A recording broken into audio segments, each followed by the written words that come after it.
Hello everyone, আমরা চলে গেছিলাম 14 ফেব্রুয়ারিতে যোধপুরে।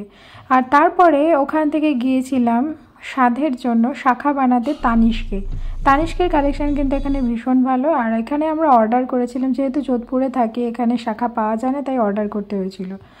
আলটিমেটলি আমরা বাইরে খাওয়া দাওয়া করেছিলাম, কিন্তু খাওয়া দাওয়াটা স্যুট করেনি, আমার হয়ে গিয়েছিল ডায়রিয়া মতো।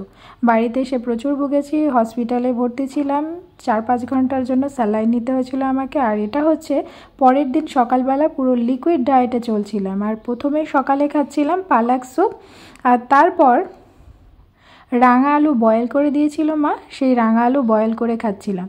তো লিকুইড ডায়েট নিচ্ছিলাম, কিন্তু লিকুইড ডায়েটও কিন্তু আমার স্যুট করছিল না, এতটাই ব্লোটিংয়ের সমস্যা হচ্ছিল আর লুজ মোশন হয়েছিল যে খুবই শরীর খারাপ হয়ে গেছিলো। ডক্টর বলেছিল লিকুইডের ওপর থাকতে।